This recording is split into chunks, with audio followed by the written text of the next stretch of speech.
The Department of Public Health and Human Services is pleased to bring you Aging Horizons, Medicare, Social Security, fraud and legal issues, veterans benefits and caregiving. Aging Horizons is a program dedicated to inform and prepare Montanans on these timely issues, making a difference to you and your loved ones. Here now is today's program host. Hi folks, today on Aging Horizons we have a really interesting show planned for you. We're going to be talking with ZoeAnn Stotlz from the Montana Historical Society about livestock brands in Montana. It's a really fascinating subject with really a lot of fun facts to know and tell your friends, so don't go away. Stay tuned. You mean I can get help paying my prescription drug premiums? Let me get this straight. I could be eligible for help with my family's prescription premiums even though I own my own home? And our assets won't be counted. If you're a Montana resident enrolled in the Medicare prescription drug program, you could be eligible for help paying your premiums. Call or visit the Big Sky RX website today to find out, even if you think you're over income. What do you know about that? I'm eligible. Every generation produces heroes, men and women who step forward to defend our country in time of need, no matter the personal cost to themselves. And though we can never fully repay them, we can make sure they have access to low-cost, long-term care when they need it. That's what Montana's Veterans Homes are all about.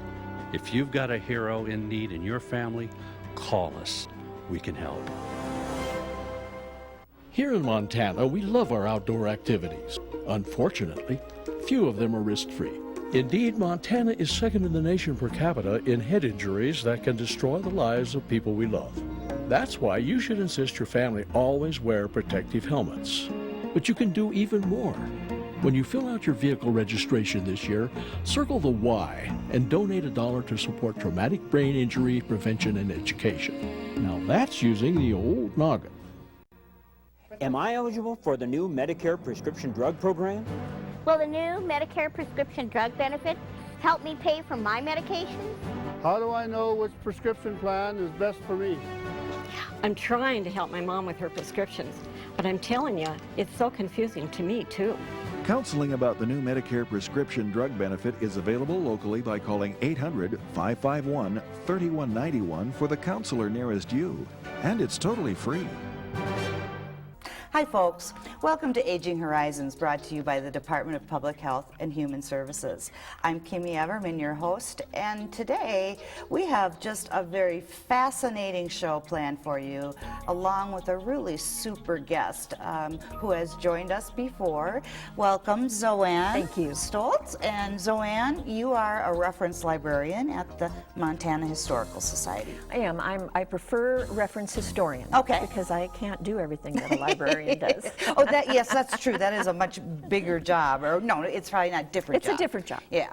But you know, what we're going to talk about today, frankly, I didn't think much of it when I first saw the topic, but then when I started to read what you gave me, it was fascinating, and that is livestock brands in Montana. Right. What are we talking about when we're talking about a livestock brand? Well, as anybody who's in the farming and ranching community would be able to tell you, those are the brands, the marks that they put on their animals to designate them as their property.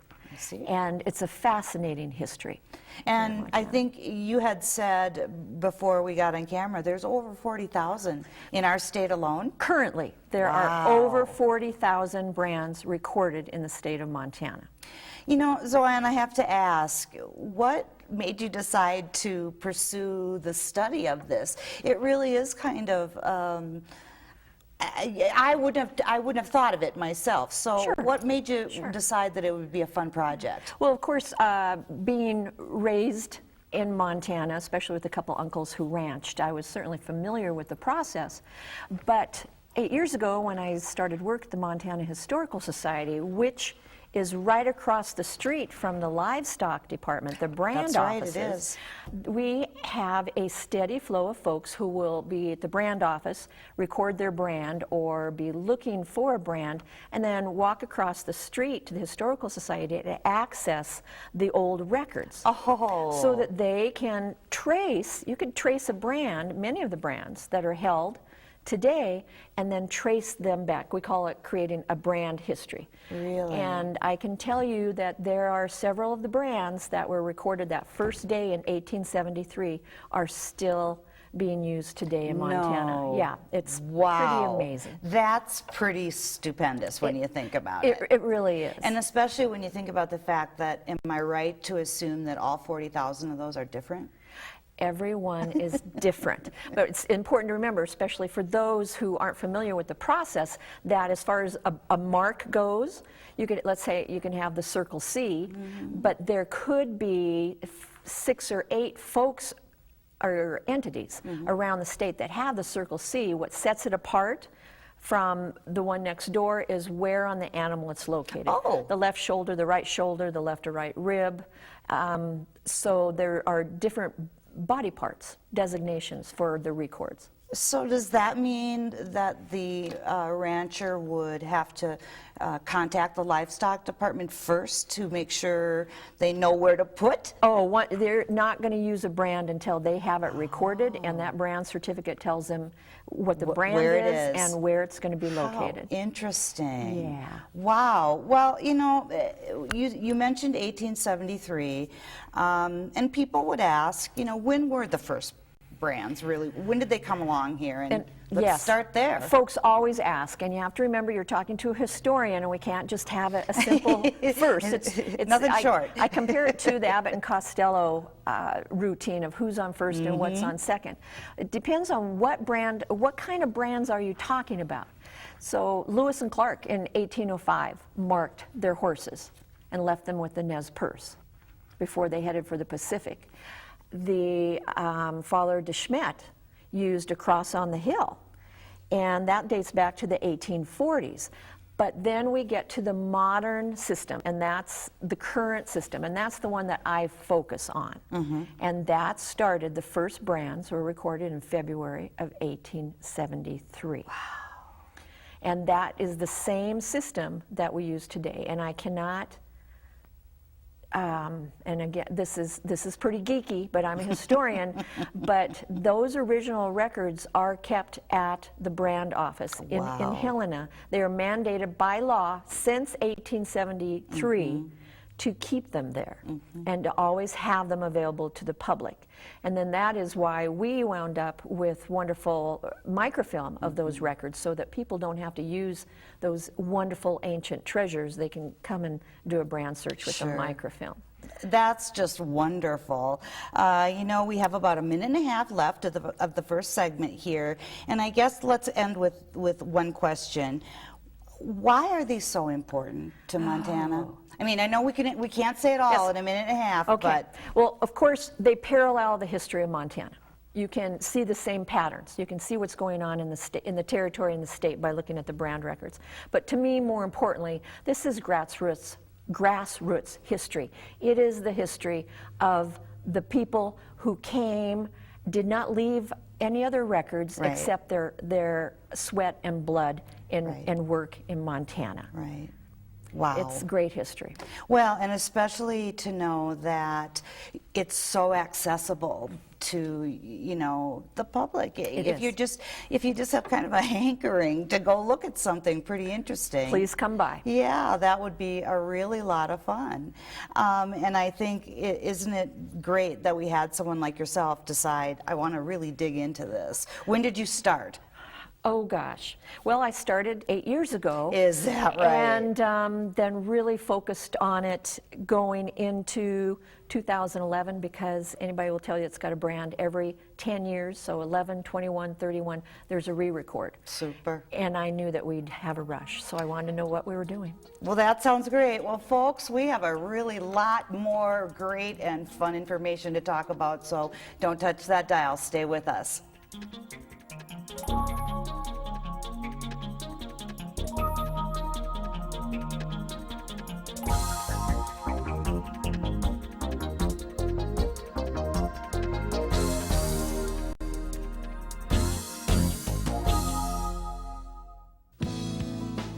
The face of the American workforce is changing. People are healthier, living longer, and living better. Baby boomers are a valuable resource for the workplace of today and tomorrow. They're still active and eager to help. Experience, dedication, wisdom, these are just some of the significant assets older workers bring to the job. Age is an asset, experience a benefit. Summer in Montana is a great time to visit your local farmer's market. Enjoy the social atmosphere while shopping for a wide variety of fresh, locally grown produce. Together with both WIC and Senior Farmers Market nutrition programs, you help feed your family 5 or more daily servings of fruits and vegetables for better health. You also help local ag producers and enhance the state's economy. So, for summer fun that's nutritious and helps Montana's economy, shop at your local farmer's market. Good care is your right. In Montana, there's over 11,000 beds in nursing homes and assisted living facilities. If you or a family member needs assistance or help in obtaining information about care issues and placement options, call 1-800-332-2272. If you or a family member need information about Montana's long-term care resident rights, or if you need help solving a problem or a complaint about a nursing home or an assisted living facility, call us at 800-332-2272. I had a terrible fall in December, and I put a hole in my wall. I hit it with my head, and it really, really scared me. The Stepping On program gave me confidence. We had a physical therapist come. He gave me specific exercises to strengthen my legs. I think that a lot of people in Montana need to take this program. We all think that we get to a certain age, you hit 60, and we expect to fall. You don't have to. Hi everyone, welcome back to Aging Horizons. We're here with ZoeAnn Stotlz today from the Montana Historical Society talking about livestock brands in Montana. So far, ZoeAnn, this has just been fascinating. Tell us a little bit though, what actually led to the legislation or this becoming law? Because you've alluded to the fact that this is law. This isn't just... Oh, yes, of course it's law. Yeah. Because from very early Montana history, as I mentioned in the last segment, Father de Smet in the 1840s was branding his cattle. There had to be a means of protecting personal property. Sure. And that was done with livestock and brands. And culturally, Montana's certainly not the first place to brand their livestock. Our system, you could say, we could trace back to the Spaniards, who brought a branding system. Of course, their brands are very steeped in family legends and very symbolic. But I would say that some of ours are as well. So it's all a matter of initially claiming your property and being able to tell which calf belonged to which cow, Sure. and then who that belonged to on the range. And then that way it didn't lead to violence and other kinds of things like that out there on the prairie. Well, that is certainly the intent, and when you get going to the legislation, there are lots of interesting laws having to do with open range etiquette and when you can brand a calf and when you can't. Sure. But the reality is, when we became a territory in 1864, there were 9 counties, and each county was put in charge of recording the brands. Well, that didn't work because the counties were not communicating, and they all so did it a different way. You can have, you could have 2 ranchers right on the county borders having the same brand. So by 1871, 72, there's legislation that there's a central office and a central record keeper. Super. And that evolved into, of course, the brand office we have today. Wow, that makes a lot of sense. You know, and I guess one question I would also have is, are we, once again, unique as Montanans with our system, or do other states pretty much use the same thing? Well, I'm not very familiar with other states. I know that there are other states that have similar processes, but I think Montana, as far as the sheer bulk of brands that our brand office has to handle, and the wonderful records that they have maintained since the 1870s are unique. Wow, well that's They're awesome.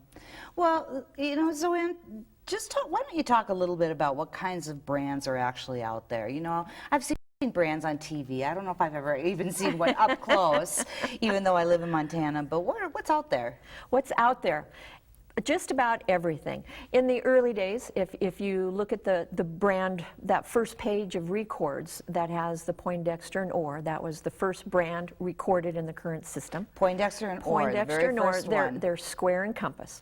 Okay. And you'll see that they're very simple. A lot of squares, diamonds, the square and compass is all straight edges. And quite honestly, that's because branding irons were expensive, and that the simpler, the better it was. Sure. Now they've gotten a little more complex, and because there is still rustling, they're no longer, the brand office is no longer recording new brands that are 1 or 2 digits. They have to have 3 characters. Wow.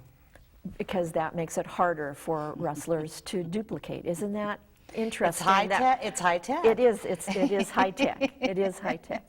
Well, you know, I guess one thing that would be really interesting to me, and what was interesting when I was looking through some of your materials, is why these brands historically are so important to Montana and Montanans in general. Oh, that's such a great question, and because there's so many answers. The first, of course, working at the Historical Society is the genealogy.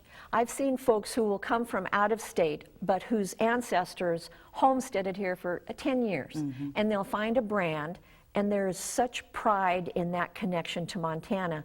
So there's a brand that was recorded in 1915 by great-grandpa, and that's part of their history then, even though they have no physical ties to Montana anymore. So just the genealogy, the cultural importance. Can any of us walk down any Montana street and not see someone walk by with a brand on their belt or on their purse? Right. So there's a really interesting cultural component there, and so many folks identify with a brand. And regionally, of course, we can say that you can go to, I'm trying to think, of course, a blank, but so many ranches are known by their brand. Sure, right. Okay? Right. And so regionally, people will recognize that. They show historical trends. So the first brands were recorded from southwestern Montana, because that's where the first ranches were. They were there to feed the ranchers, or excuse me, the miners. And the first cattle came from the west, which is backwards. So many people see the cattle coming from the east or from Texas, but that came later in our history. Then we do have then the cattle drives. The homesteading era is when the re-records started, because there was such a rush on a demand for brands, then the office had to find out which brands were still active. So the first re-record was 1911, when everybody who had a brand had to re-record it. Right. And we still continue that. And then the modern trends. We have folks who will record simply because we were talking about trademarks, because they want that mark. That's all theirs and symbolizes them. They will never use it on cattle, but they'll use it. Well, I'll tell you what, this is fascinating, ZoeAnn. We just have a couple of seconds, but we have a whole segment, so please stay with us, folks.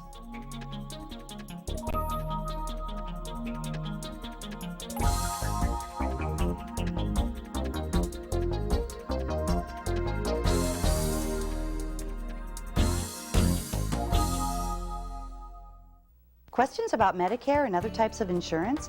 Contact the State Health Insurance Assistance Program office to get answers to questions like, what is the difference between Medicare and Medicaid? And how do you decide if you need Medicare supplemental insurance?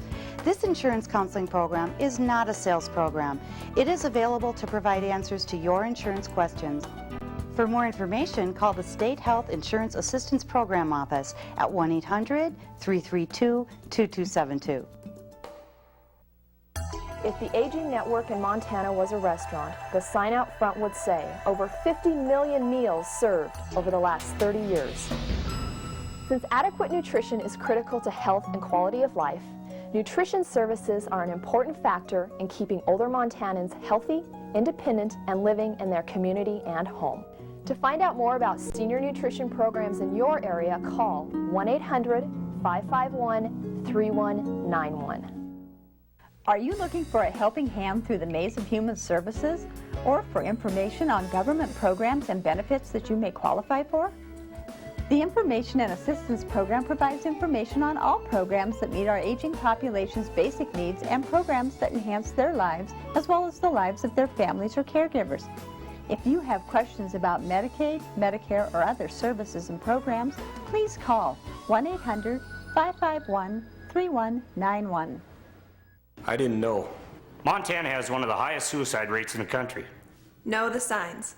Depression. Isolation. Giving away possessions. Alcohol abuse.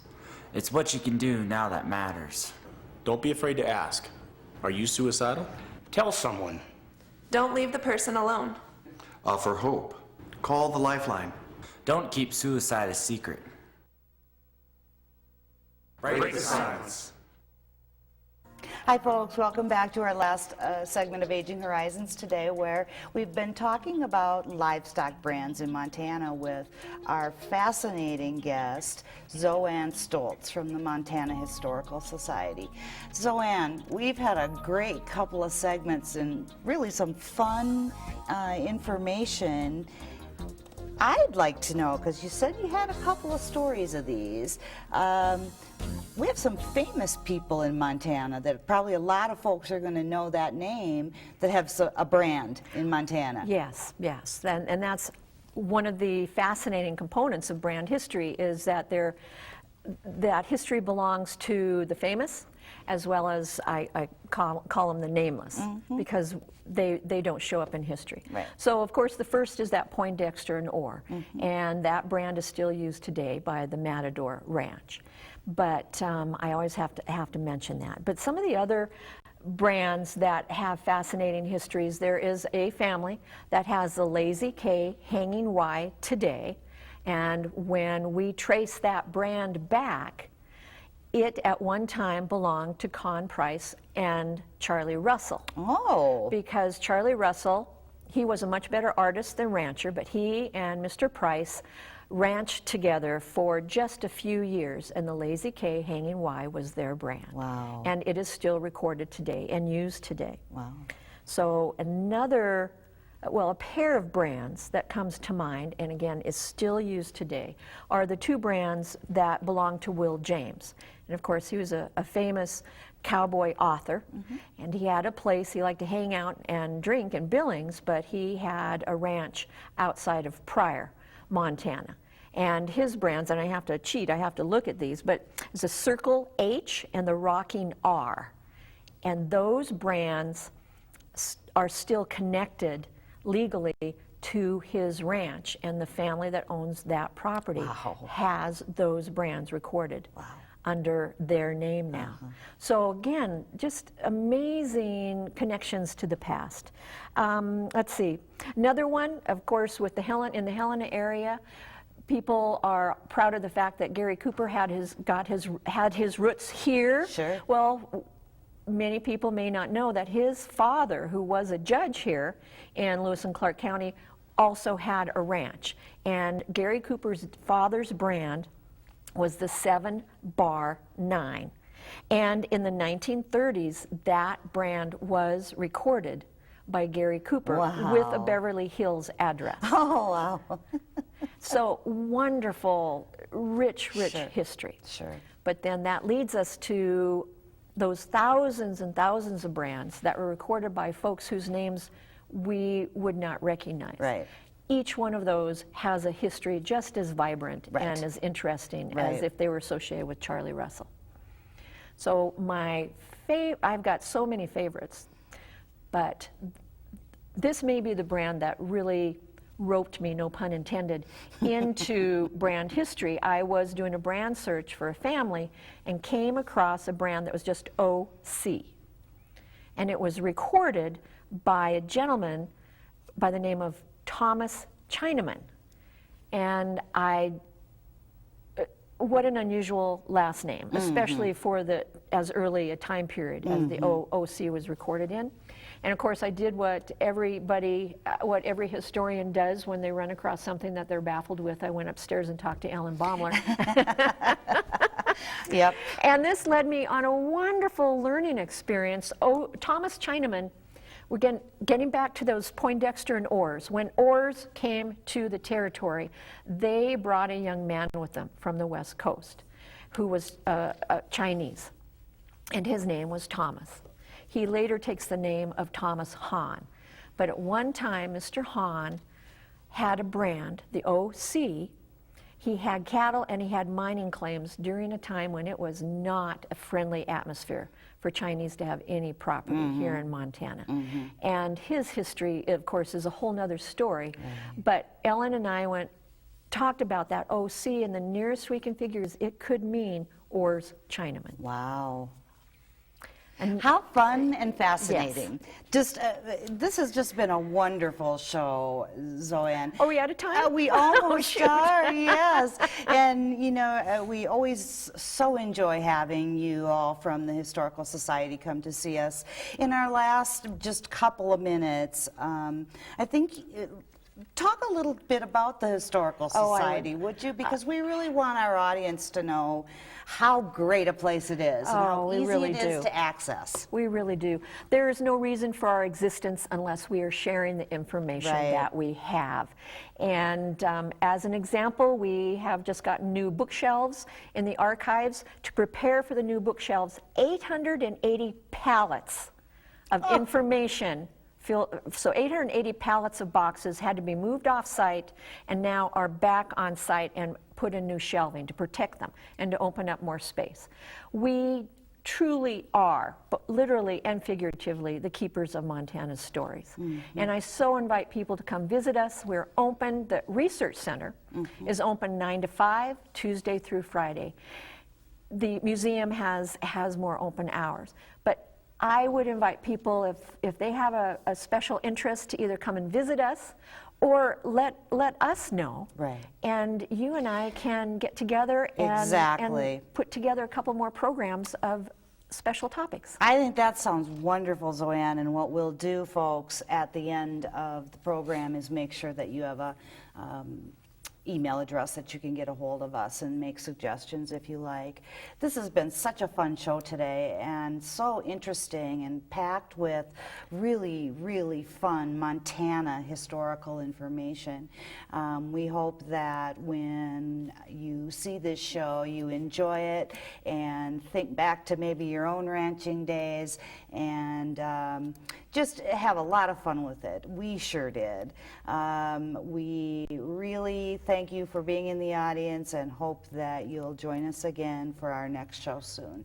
For Aging Horizons, I'm Kimmy Everman.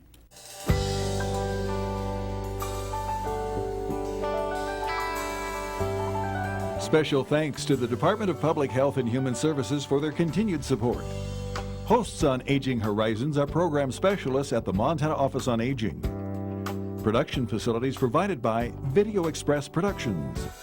For more information about Aging Horizons, call the Department of Public Health and Human Services toll-free 800-332-2272.